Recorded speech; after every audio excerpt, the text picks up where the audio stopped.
نافرمان قوموں کا ذکر کیا اور ان کے انجام کا ذکر کیا، اور سورہ یوسف میں حضرت یوسف علیہ السلام کا واقعہ بیان فرمایا، اور یہ واحد صورت ہے کہ جس میں صرف ایک ہی واقعہ تفصیل کے ساتھ اللہ رب العزت نے بیان فرمایا اور اس کا دوبارہ تکرار نہیں ہوا۔ سورہ ہود کو اس لیے اس کا نام بولا جاتا ہے کہ حضرت ہود علیہ السلام کا ذکر ہے اور ان کی قوم کا ذکر ہے۔ یہ جو اقوام ہیں جن کا ذکر اللہ رب العزت نے تفصیل کے ساتھ کیا ہے، یہ نافرمانی کے حوالے سے بہت ہی آگے تھی۔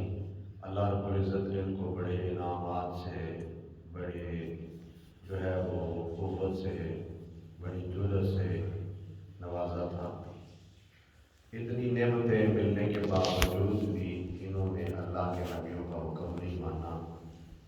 ان میں قوم ہے قوم سمود، جس کو اللہ رب العزت نے ویسے بھی طاقت عطا فرمائی تھی اور جسمانی لحاظ سے بھی بہت ہی طاقتور تھے۔ ان کو سپر پاور کہا جاتا تھا اس وقت۔ اتنی پاور، اتنی طاقت اللہ تعالیٰ نے عطا فرمائی، تو جب اللہ کے نبی نے ان کو اللہ رب العزت کی توحید کی دعوت دی تو انہوں نے انکار کیا۔ تو انہوں نے کہا کہ ہم اپنے ہاتھوں سے بنائے ہوئے بتوں کو نہیں چھوڑ سکتے۔ تو جب اللہ کے نبی نے ان کو فرمایا کہ جو رب طاقت دیتا ہے وہ طاقت دے بھی سکتا ہے، اس لیے اللہ کا حکم مانو اور اللہ کی بارگاہ میں جھکو، تو وہ اللہ کے نبی کی یہ بات سن کے تو آگے سے مذاق اڑاتے تھے کہ یہ جو طاقت ہے، یہ جو کچھ ہمارے پاس ہے، یہ ہمارا اپنا ہے، ہماری اپنی محنت ہے، تو یہ ہم سے کون لے سکتا ہے؟ تو اللہ کے نبی علیہ السلام فرماتے کہ تم اس بارے میں نہیں جانتے، لیکن میرا عقیدہ و ایمان یہ ہے کہ کائنات میں جس کو جو بھی ملا ہے وہ میرے رب نے عطا فرمایا اور وہ جب چاہے دے سکتا ہے۔ اس لیے اتنے بڑے بول نہیں کھولنے چاہیے۔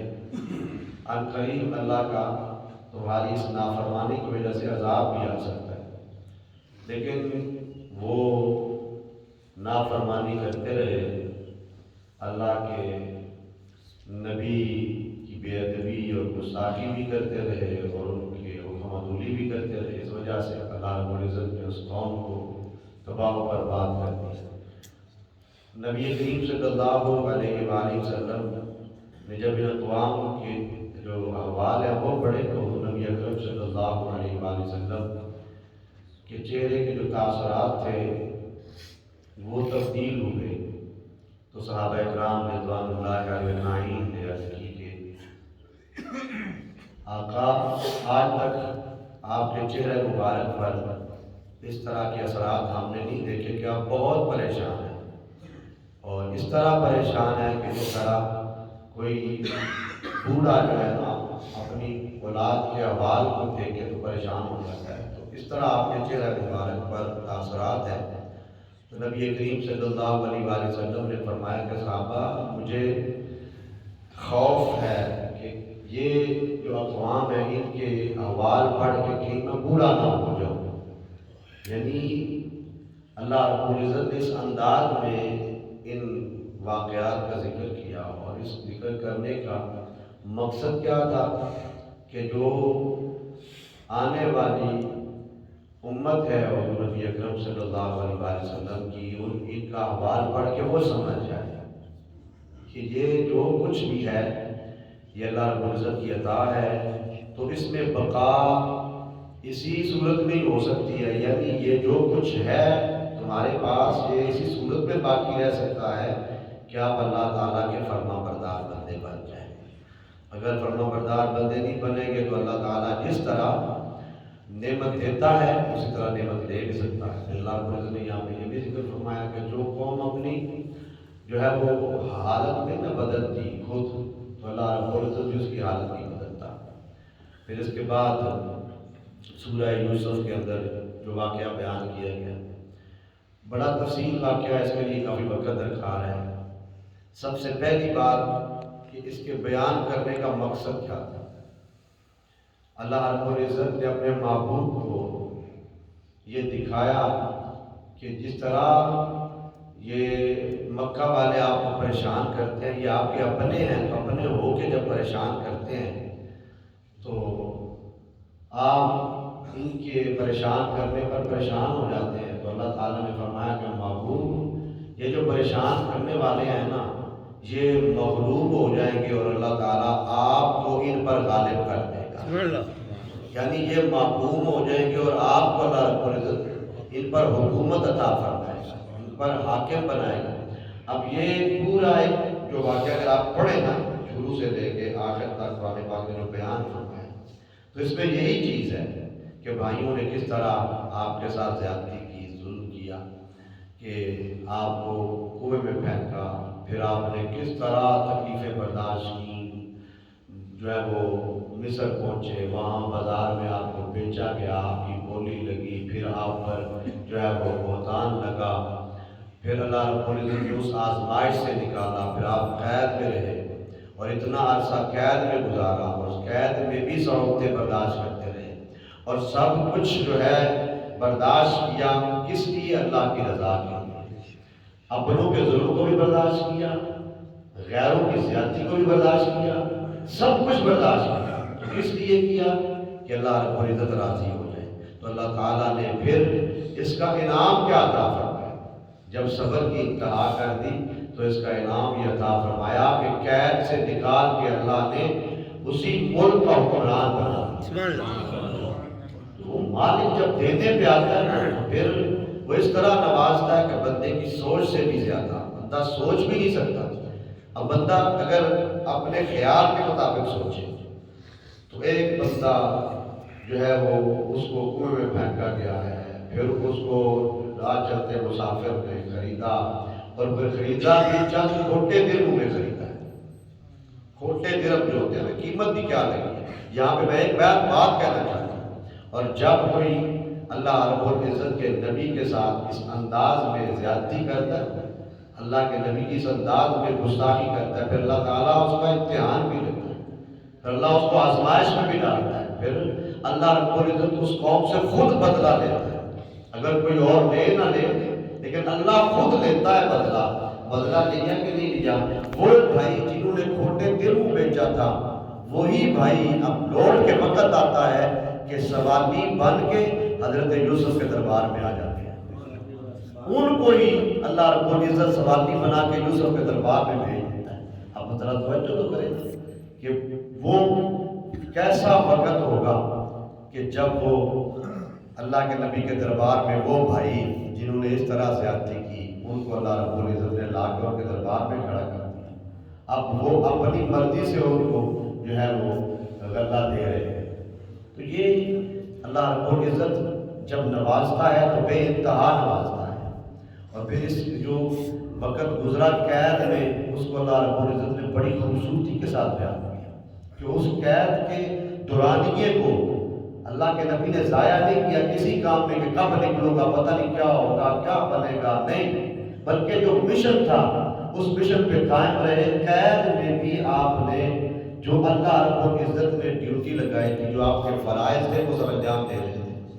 وہ پورا کہ جب قیدیوں کو جمع کرتے، اللہ رب العزت نے اس کو بیان کیا، سارے قیدیوں کو جمع کر کے تو ان کو اللہ رب العزت کا پیغام سنا، کیا میرے قیدی بھائیو، ہم متفرق خداؤں کو ماننے والے نہیں، ہم اللہ الواحد القہار، ہم صرف اس قہار اللہ کو ماننے والے ہیں، اس پر قائم رہے۔ اور پھر کہا کہ ہم مختلف ناموں کے خداؤں کو ماننے والے نہیں ہیں۔ ما تعبدون من دونہ الا اسماء سمیتموہا، فرمایا ہم مختلف جو تم نے خدا بنائے ہوئے اور ان کے نام رکھے ہوئے نا، ہم ان کو ماننے والے نہیں ہیں، نہ اپنے خداؤں کے ہم نے اپنی مرضی سے نام رکھے۔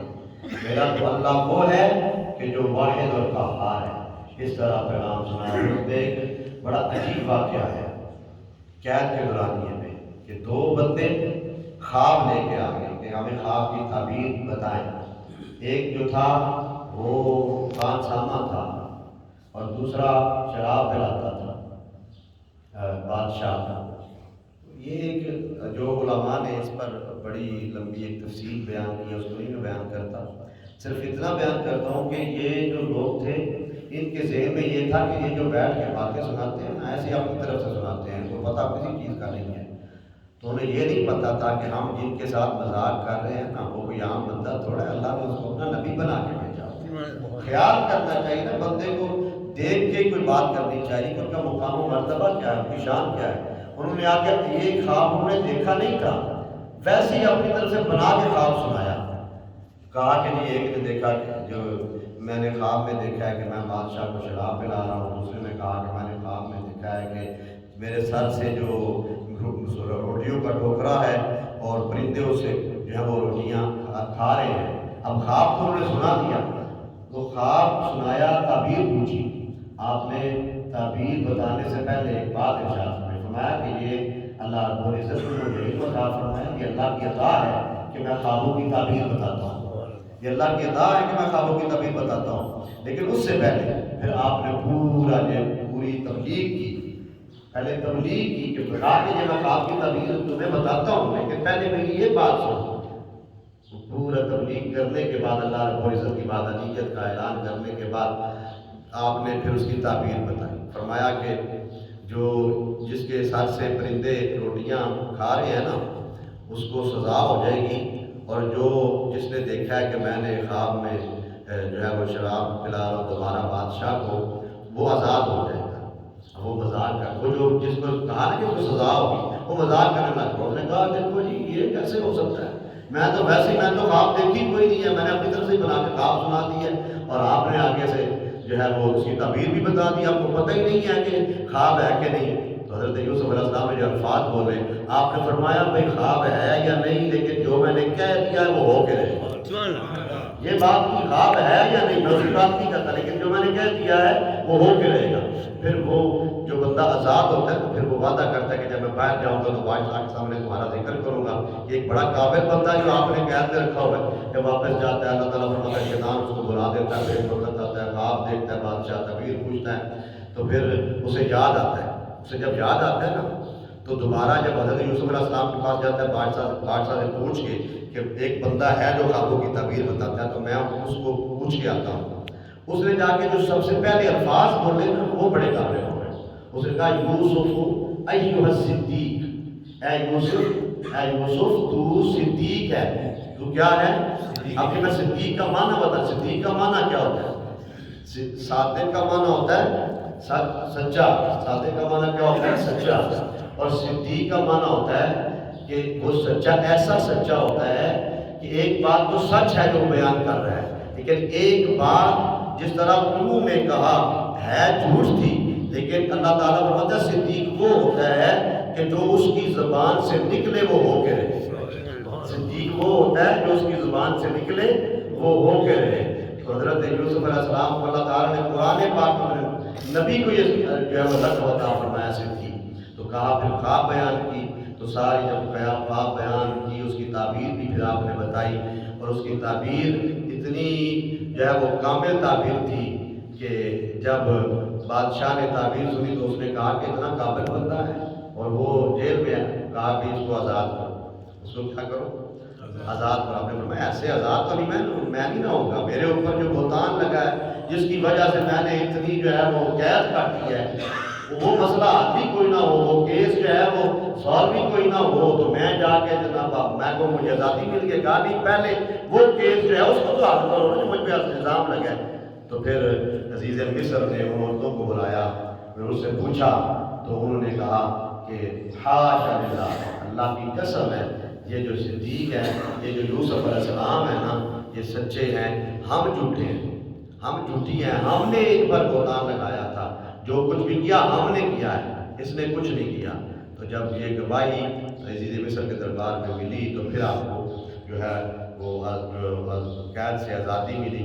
تو مطلب یہ ہے کہ اللہ تعالیٰ جب بھی کوئی بندہ صبر برداشت کرتا ہے، تکلیف برداشت کرتا ہے، تو اللہ تعالیٰ اس کو انعام عطا فرماتا ہے۔ پھر آخر میں پھر اللہ تعالیٰ نے اپنے محبوب کو خوشخبری سنائی، پوری صورت بیان کرنے کے بعد پھر فتح مکہ کی خوشخبری ہے اس سورہ مبارکہ میں۔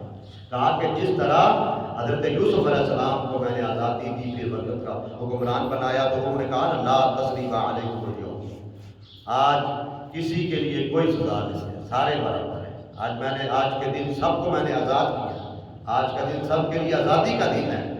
تو وقت آیا جب لوٹ کے فتح مکہ کے موقع پر میرے کریم آقا صلی اللہ علیہ وسلم نے یہی الفاظ بولے جو حضرت یوسف علیہ السلام نے بولے تھے۔ تو یہ ساری خوشخبریاں اللہ رب العزت اپنے محبوب کو سناتا ہے اور اپنے محبوب کی ڈھارس بتاتا ہے۔ آپ بڑی محنت کرتے ہیں، آپ نے بڑی تکلیفیں اٹھائی ہیں، اللہ تعالیٰ جس طرح یوسف کو تکلیفوں کے بعد اتنا جو ہے وہ نوازتا ہے، انشاءاللہ اللہ رب العزت آپ کو بھی اسی طرح نوازے گا اور انہی لوگوں پر آپ کو جو ہے اللہ رب العزت جو ہے وہ حکومت عطا فرمائے گا۔ پھر اللہ تعالیٰ فرماتا ہے لقد کان فی قصصہم عبرۃ لأولی الألباب، یہ جو قصے تمہارے سامنے بیان کیے جاتے ہیں یہ تفریح کے لیے بیان نہیں کیے جاتے ہیں، نہ وقت گزاری کے لیے بیان کیے جاتے ہیں، یہ قیامت تک کے آنے والوں کے لیے عبرت ہے۔ تو قرآن پاک نے بے شمار واقعات بیان کیے۔ آج ایک میں پھر مجھے کہنا پڑتا ہے نا، بعض لوگ پتہ نہیں اپنے آپ کو کیا سمجھتے ہیں اور پتہ نہیں کس انداز میں پیش کرنا چاہتے ہیں، یہ کسے کہانیاں سناتے ہیں یا کسے کہانیاں؟ وہ اللہ کے بندو یہ بات تو قریش مکہ کہا کرتے تھے، کافر کہا کرتے تھے، نبی کریم صلی اللہ علیہ وسلم کو یہ قرآن پاک میں ہے نا، یہ قرآن پاک بس وہی ہے کہ پچھلے لوگوں کی کہانیاں بیان کی جاتی ہیں۔ کیا کیا جاتا ہے؟ کہانیاں بیان کی جاتی ہیں۔ تو کہانی بیان کرنا یا قصہ بیان کرنا وہ تفریح کے لیے نہیں ہوتا۔ اگر کوئی بھی کسی کا بھی قصہ یا کہانی بیان کی جاتی ہے، جو گزرے ہوئے لوگ ہیں ہمارے، یا تاریخ میں کسی کا واقعہ بیان کیا جاتا ہے، تو اس کا مطلب یہ نہیں ہوتا کہ ہم وقت گزار رہے ہیں، تفریح کر رہے ہیں، اس لیے کہ ہم اس سے عبرت حاصل کریں۔ عبرت حاصل کرنے کے لیے ایسے واقعات بیان کیے جاتے ہیں۔ تو اللہ رب العزت کی بارگاہ میں دعا ہے اللہ رب العزت سے ایمان و قرآن سمجھنے کی توفیق عطا فرمائے۔